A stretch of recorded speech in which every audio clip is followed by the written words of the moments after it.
እሺ እንኳን በሰላም ተገናኘን። ኢቮልቭ ቢዝነስ ግሩፕ ነው ዋና አቅራቢያችሁ። የዚህ ሞተር እንግዲህ ብዙ ጊዜ አስተዋውቀናል። ኢቪ 60 የሚባለው 72 ቮልት በ55 አምፒር አወር ሲሆን ከ200 እስከ 220 ኪሎ ሜትር መጠቀም እንችላለን። ዛሬ የምናየው በዋናነት ስለ ቻርጅ አደራረጉ ሁለት አይነት የቻርጂንግ ሲስተም እንዳለው ፕራክቲካሊ ላሳያችሁ ነው።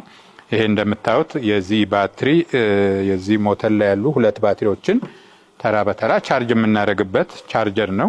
እንደምታዩት 220 ቮልት የኢትዮጵያ ሲንግል ፌዝ በማንኛውም ቤታችን ውስጥ የሚገኘው ነው።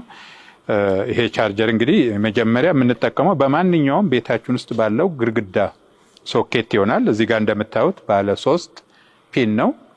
ከተቻለ ቀጥታው ነው ባለ 3 ፒን እንደዚህ ሴፍቲውን የጠበቀ ተቀባይ ሶኬት እዚህ ጋር እንደምታዩት ዩኒቨርሳል ሶኬት የሚባሉትን እዚህ ጋር ግድግዳችሁ ላይ ታስገጥሙና እዚህ ጋር እንሰካለን ማለት ነው። ይሄን ስንሰካ ፓወር መኖሩን ኢንዲኬተር ይበራልናል። ይሄ አረንጓዴ በራ ማለት ቻርጀራችን ፓወር ደርሶታል፣ ለአውትፑት ዝግጁ ነው ማለት ነው።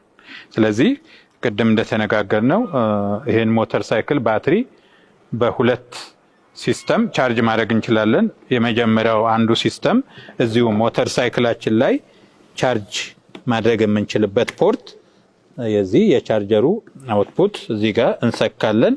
ከዛ በፊት ግን የምንሰካው ባትሪ ይሄኛው ነው የሚለውን እንመርጣለን። ለምሳሌ ይሄኛውን የምናረግ ከሆነ እዚህ ጋር እንሰካለን። ይሄኛውን የላይኛውን ባትሪ ቻርጅ ለማድረግ ሲስተሙ ላይ እናያይዛለን።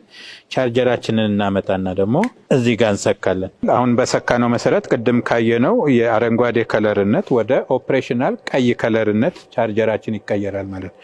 ይህ ማለት የሚገባውን ኤሲ ቮልት ከኦልተርኔት ከረንት ወደ ዲሲ ቀይሮ አውትፑት ለዚህ ለባትሪ በ80 አምፒር ቻርጅ እያደረገ ይገኛል ማለት ነው።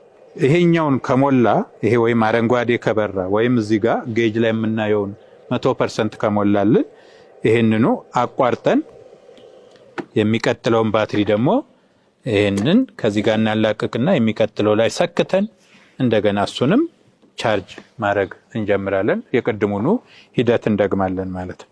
ይሄ አንደኛው ሜትር ነው። ሞተር ሳይክሉ በሌለበት የሚለውን ደግሞ ቀጥሎ እናያለን።